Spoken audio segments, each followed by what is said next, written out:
Good afternoon. Let's get this screen up there. Good afternoon. Welcome to today's Sticky Learning Lunches. Just as always, giving the last few seconds for people to arrive in the room for today's conversation. Cameron, good to see you. Thank you. Colin, Darren, amazing for being here as always. Fabienne, Gerdip, always a pleasure. Howard, thank you very much. Ivy, Martin, Matt, Mohammed, Tim, Victoria, hello. I was going to go for a different coloured shirt today, but we had a minor wardrobe malfunction before. Boring shirt, I know, Martin, I'm sorry. I apologise. Wardrobe malfunction. I don't know what tomorrow's going to look like, but we'll see what we can work out. Darren says, looking sharp. Yeah, I know, but we need to change things up. We need to keep things fresh. Last mouthful of tea. Last few people arriving.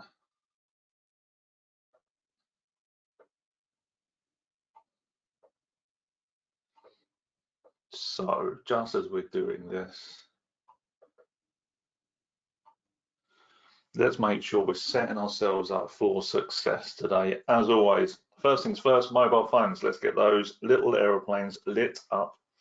Zero out the distraction, 100% attention on what we're going to be covering today. Following on directly from yesterday, before we even go into the crux of what we're going to be covering today, the key points we talked about yesterday. Actually, no, let me come back to that in a minute. You said, we did, okay? We talked about this yesterday in brief. You know, you said, we ignored. It's the normal thing that we see in a lot of large organizations. When we're looking to take on feedback and we're doing that self-evaluation, often when we're doing these 360 feedbacks or these company surveys, we know there's quite a lot of information and we don't always feel like we're getting heard. What we took on board yesterday, there was a lot of stuff that came up about feedback yesterday, and about how to deliver feedback and how to give feedback to members of the management team and leadership team above you, and how to give that feedback to your peers and in your teams. So the first thing that we did when we left that conversation, that call yesterday, is we have created a 4-part training session on how to deliver feedback. That will be starting on July the 13th. I have just put the link in there for the future Sticky Learnings. So you can go straight in there first thing and make sure that you're booked in for tomorrow's session if you're not already. The other part is that starting on July the 13th, after we've done the HBDI profiles, the Herman profiles with Andy again, we're going to go into 4 sessions about how to deliver feedback. We're going to look at how to do it, the structure of it, some of those nuances that come up when we talk to people and when we're working with different people. So we're going to tick a lot of the boxes on there to make sure that you can do this. Hope this is useful. Right, last few people have arrived. Thank you everyone for being here. Let's dive in. Phones on flight mode, zero out the distraction, get your emails shut down, 100% attention on what we're doing here. Make sure that you've got a drink available. Let's make sure you stay hydrated, keep your brain lubricated so you can make this learning stick. And the third part, as always, is make sure you've got a fresh page for fresh thoughts as they come in, okay? Top of that page, you're going to write keepers. These are the things that you want to remember and remind yourself about so that when you go back and reread it, you can reignite that thinking and come up with some new ideas that keep the idea expanding and make sure this learning sticks. Part 2 of the leadership model. Let's go into this. Good afternoon. Welcome to Sticky Learning Lunches with me, Nathan Simmons, Senior Leadership Coach and Trainer for MBM, Making Business Matter, the home of Sticky Learning. We are the leadership development and soft skills provider to the grocery and manufacturing industry. And the idea of these lunchtime micro learnings is to help you be the best version of you in the work that you do, whether that's from home right now or whether it's helping to prepare you back, return back to the office. Part 2 of the leadership model, EVOC. So we've already looked at the E, which is all about evaluation.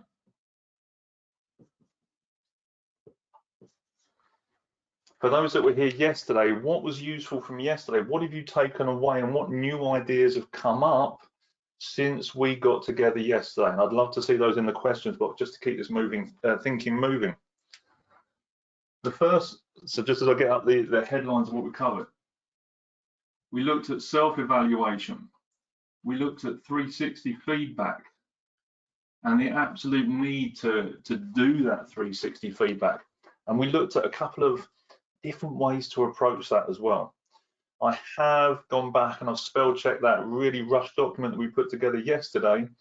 There is a fresh one that will be being emailed to you if it hasn't already been done so yet, but it's on its way out to you. What have we got? Self-assessment, absolutely. How you see yourself versus how others perceive you, absolutely. And going into that, there is no smoke without fire. So someone's feedback, someone's perception of you may only be a snapshot of time.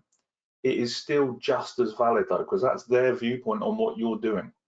So to make sure that you're willing and able to take on board that feedback at the right time. All feedback is valuable, absolutely, it's a gift. Taking action on the feedback, good. Still with people in your charge, not people, absolutely. The people in your teams, they are in your charge. You're not in charge of them. They are, you're there to steward and support them. We're all visionaries, absolutely. Anyone tells you that not everyone is a visionary leader, it's a lie. We've got eyes in our heads.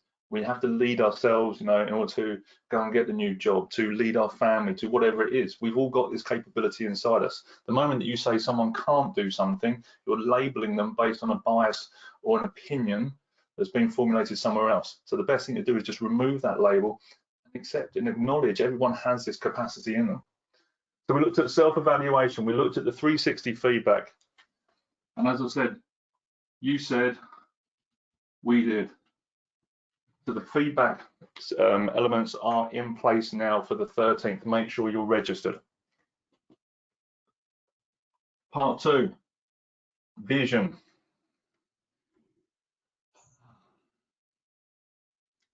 Vision is all about, obviously, what you see. It's about where you want to go. It's about the thing that you can see in your mind that you want to create in the reality. We talked about this in goal setting. Thank you, Colin, for reminding me. We talked about this in the goal setting and the coaching for, training that we did. We talked about this in personal development plan. It's all about where you see you want to get to. And the thing that I say countless times, and I'll say it a million times again, is people can only see as far as they can think. I don't know who said this quote originally. It's so very vital though, and so very useful. The idea is that, if you haven't taken time to think about where you want to get to, how are you supposed to paint a picture that's going to encourage others to go to the same place? This is the same analogy when we're looking at sat-nav and we're setting goals. Sat-nav works on 2 pieces of information. Where you are, self-evaluation, the postcode of here in the moment, and the postcode of where you want to get to, the vision. Once you have those 2 pieces of information, then the sat-nav will work out the route to get you there, where the traffic, the roadworks are, the traffic lights, etc., and the speed cameras, and help you take the best route in order to make that happen. But the moment that you fail to put either of these 2 pieces of information, what's going to happen? Open question. If you're missing one of these 2 pieces of information when you're programming your route finder, what's going to happen to your journey? What do you think will happen?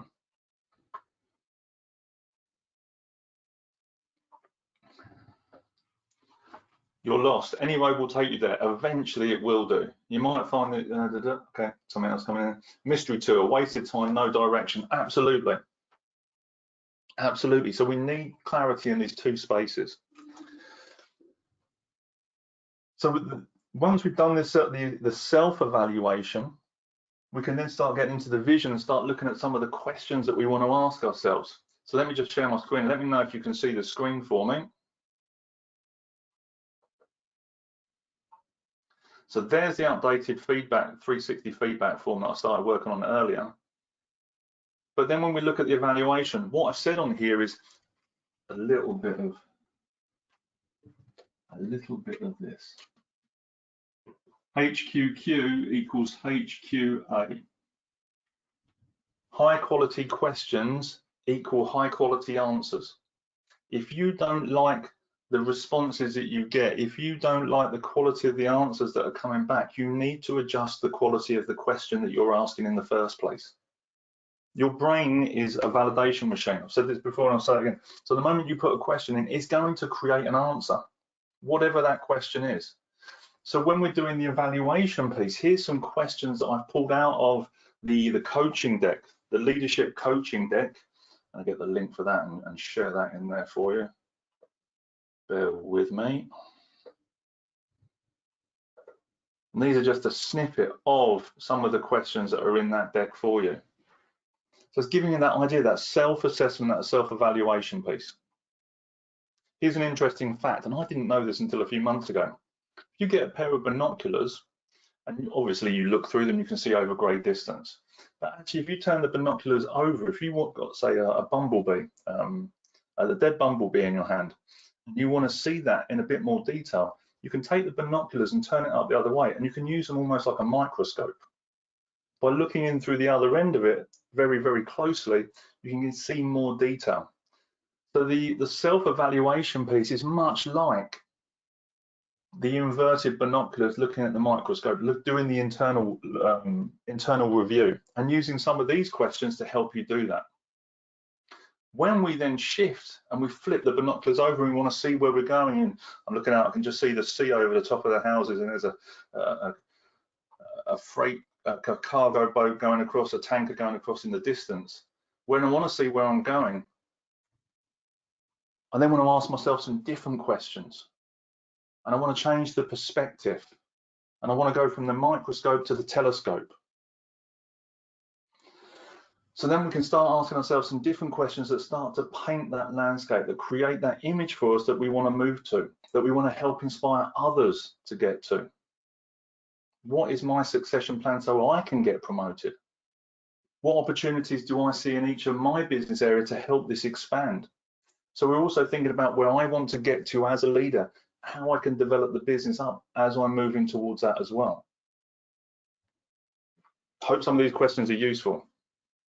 So what I've written down here, and we've looked at the high quality questions, is first, where do you want to get to? So start thinking about that self-evaluation, that self-reflection. Where do you want to get to? What is your business plan for the business of you? What is the project management tools that you're using on yourself to help you make that happen? The question, what's your vision for your team? Also, what is your personality that you wish to put into this team, that you wish to create in this space? How do you wish to personalize what it is you're working on? Because if it lacks your personality, how engaging will it be for you to go to work and actually, interact with what it is you're doing, if it's devoid of who you are? So having that self-evaluation, asking some better questions, and getting really clear on who you are and where you want to take it from a personal point of view is going to help you to really connect with that work.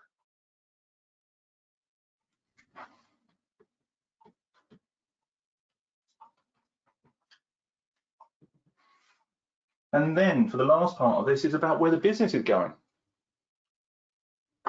It is absolutely 100% okay for you to have your own goals, for you to have your own desires and outcomes that you wish to create for yourself, for your team. And it's absolutely 100% okay for you to support the business getting where it wants to get to. So what happens is you actually have two goals that are running parallel, that are aligned. And as you're moving towards yours, it enables the business to move towards it. And as the business moves towards it, it enables you to move towards yours. This is actually how good business and good organizations work. And this is why they're called companies, because it's a company, it's people in company. And it's absolutely okay that at some point, if those two things actually divide and you wish to go in separate directions, because that's the natural order of things, people evolve, organizations evolve, that's also absolutely okay. Because through the work that you've done by creating this vision and the self-reflection and helping others to do that, you'll actually be creating a succession plan which supports other people moving in to take your spot as you naturally evolve and get promoted. We're working in alignment with each other, with the organization. I hope this is useful. What's resonating so far? What's resonating so far that is helping you? Just got another link come up here that I'm going to share with you all. Bear with me. Except my mouse is not playing the game. There we go. Got that. HQQ equals HQA, absolutely. Good equation. Success plan, in company, good. Binoculars, self-evaluation, asking better questions, alignment, good, good, good. What is the business plan for me? Strong, absolutely. Treat yourself like a business. And if you're uncertain about the business you're working for, whatever reason, treat yourself better. You know, treat yourself like the star employee. Look to learn the lessons of the organization around you so you can actually develop a skill set internally that creates an even stronger business. Personal and business alignment goals, absolutely. Leader's vision starts with my path, yes. Look, I'm going to just share another link with you. Actually, there is a free tool. It is the Leadership Coaching Cards free online tool. So it's got a sample of some of these questions. You can go in there and you can actually use some of the cards and just flick through just to see what they look like and how they feel, etc., and what those questions feel like when you ask yourself. Sometimes challenging to manage the gap between personal vision and business vision. It has to be close, absolutely does. In the nicest possible way, and I say this with absolute love and respect, any organization you work for, they're going to want their, their outputs. They're going to want their pound of flesh, okay? And that's absolutely okay. When we're in organizations, if we're starting to feel that we are evolving beyond that and we're starting to grow apart, that's absolutely fine. Let's make sure that we're still focused on the elements that we love and we enjoy and we bring maximum value so that we can make a natural transition and outgrow each other, and that's okay.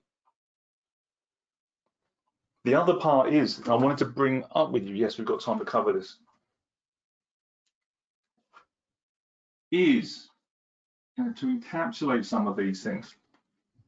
I have worked in organizations previously where we haven't got our yearly objectives until April, May of that year. Where some people and I've worked with previously and they've said, we don't have a full view of what's going on in the organization.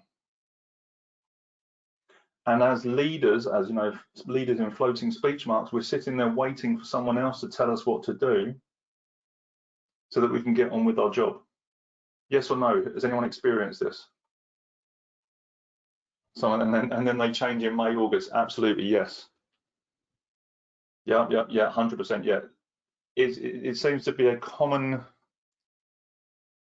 illness, ailment in modern industry. I don't understand why. Let's give you your yearly objectives in April, and so you've only got 8 months to close that down, and then in 3 months' time we'll change the targets anyway because we're not reaching them. But they wonder why they're not reaching them. I think that's a whole different webinar in itself. If you are a leader, do you need someone to tell you what to do? Yes or no? If you are a leader, do you need someone to tell you what to do? No. Good, correct answer. You know what is the right thing to do. You know what's necessary in order to take the next steps. Whether it's an organizational one, you look at, say that you can do this with some questions. Well, what's the organization plan for 3 years? If they don't know, okay, well, what's a 10% growth on where we were before? Rough rule of thumb, we can look at what that expansion looks like. We can start to say maybe, okay, well, what does the next few months look like? And we can say, well, if we're not sure what that is, or we're waiting for someone else to tell us what to do, let me get a different color pen up here. What needs to happen at the end of this 1 year, at the end of this 12 months? Where do I want this team to be? How am I going to grow this business? So we can see 1 year. We start, and as I said, you know, people can only see as far as they can think. We ask the 1 year question. Well, let's add another one to that so that we have 2 years. Where do you want to be in 2 years' time? Where does this team need to be expanding to in order to make this happen? And then we can add a 3, because we can start to add whatever it is, 10%, 20%, whatever it is we want to start adding to it. We can start creating those numbers which the business is looking for. And we can start to see some of those KPIs and those structures. We can then start to work out what these years look like for us, so that we can then start to put in what we need to put in, whether it's training and development for ourselves, whether it's leadership succession planning, ascension planning, whatever it is. And then we can start to think, well, what does 5 years look like? What does 8 years look like? And we can start adding those up, because we're starting to ask some of these questions here, which you can find, you know, you've seen on my screen, and you also got the link there for the coaching cards. So you can ask some of these questions and start building some of those incremental steps in that business plan of where you are and where you want to get to. But the only reason that you don't know what you need to be doing in 3 years' time as an individual, as a team, as a business, is because you haven't taken the time to ask yourself or be asked the questions in order to formulate those answers. Hope this is useful.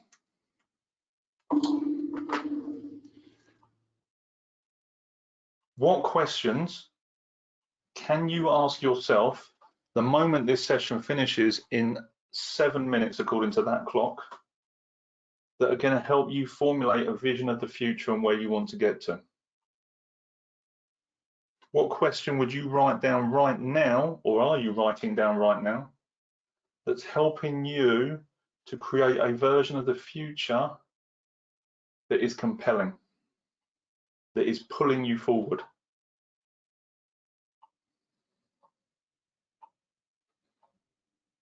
What work do I love and enjoy doing? How can I be 1% better leader? Already the questions are coming in. How can I bring my vision to life? What is the company strategy? Good, go and ask that. Go and ask someone else. What is my succession plan? Absolutely. Where am I going to be at the end of 2020? Absolutely. Tie my personality and business into one. Agreed. How can I create a rich picture of my vision? Absolutely. So we're starting to ask some of these questions. So as we start to do this, you're already formulating responses for these questions for yourself. You're already formulating responses to the questions that I'm reading out of the questions box to you directly. So as a result of this, we start to understand where we're going. We start to understand how we can align that to the business and how we can both grow it and support each other so that we can develop above and beyond and evolve. Hope this is useful. It's a fairly calm session from me today. We are at 25 minutes past 1. What questions have you got for me right now that may help you start to create some of this vision? I just remember the analogy I was going to use about the leaders. Right, okay. While you're doing that, you need to remember that you are the leader. In order to be a leader, you have to be out front. The challenge that we have, especially when we work in all large organizations where we're not getting our objectives, or we haven't been told what the business plan is, we don't know what the company strategy is. We think that we have to be told the answer by someone else, and it's like we're in a basement with no lights on, and we've got the flashlight and we're looking for the light switch. Hope this, you're sitting there with the flashlight looking around crazily trying to find the light switch when actually you've got the flashlight in your hand already. So it's time that you take that flashlight and point it in the right places so that you can actually see what it is you need to see. How can I help people that seem afraid to lead?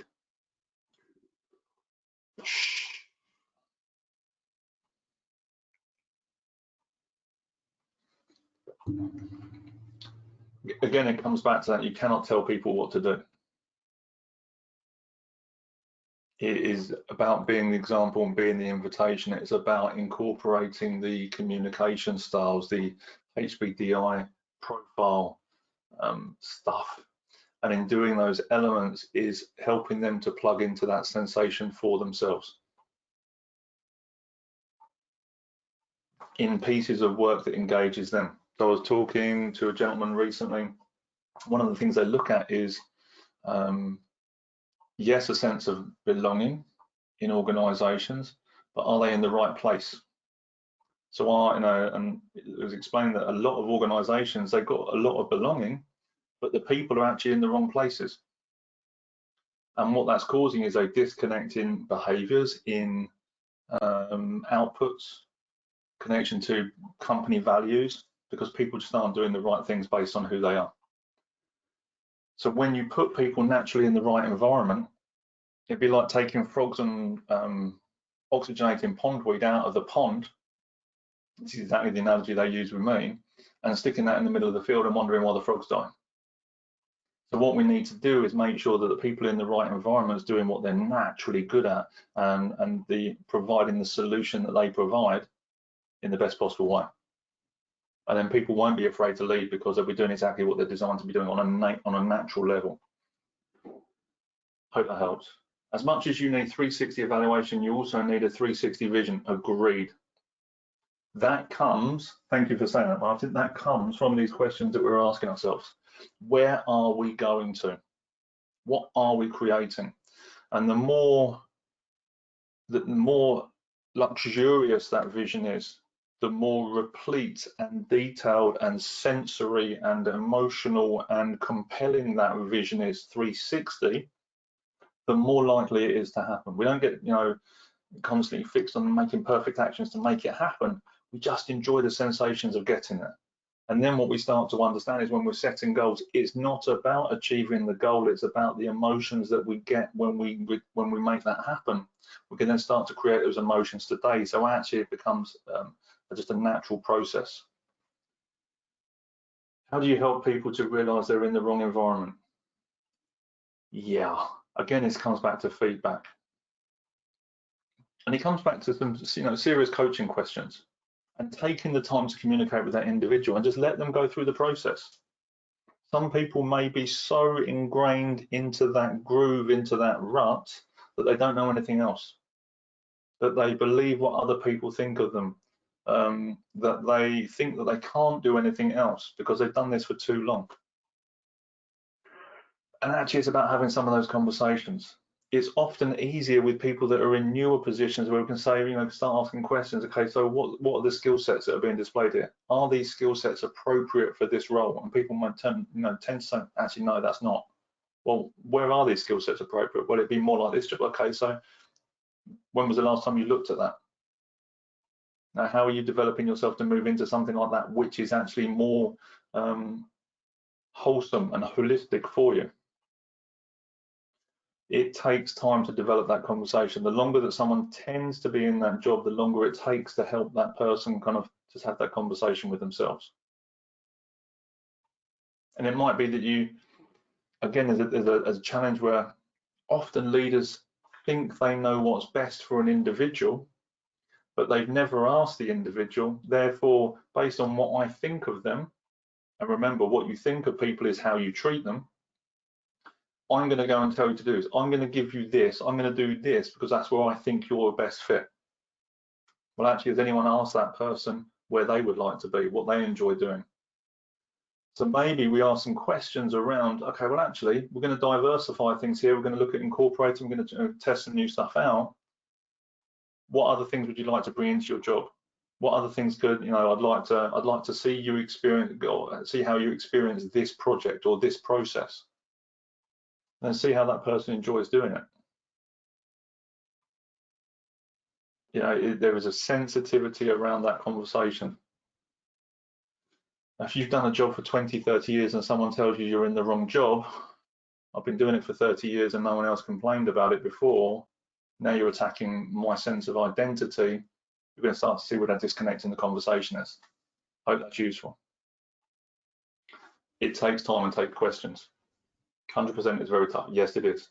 Do our visions have to be agreed by a superior or made known to them?